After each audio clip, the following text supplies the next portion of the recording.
আসসালামু আলাইকুম friends, welcome back to my channel. তো আজকের টিপসটি হচ্ছে গ্যাস জ্বালিয়ে কালো তাওয়াটিকে পরিষ্কার করব। তো খুবই অল্প সময়ের মধ্যে আপনার পুরাতন জিনিস নতুনের মতো ঝকঝকে করে তুলতে পারবেন শুধুমাত্র একটি টিপস ফলো করলে।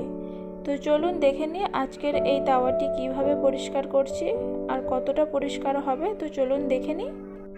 তো প্রথমেই আমি তাওয়াটিকে 10 মিনিটের জন্য গ্যাস চুলো অন করে বসিয়ে দিয়েছি।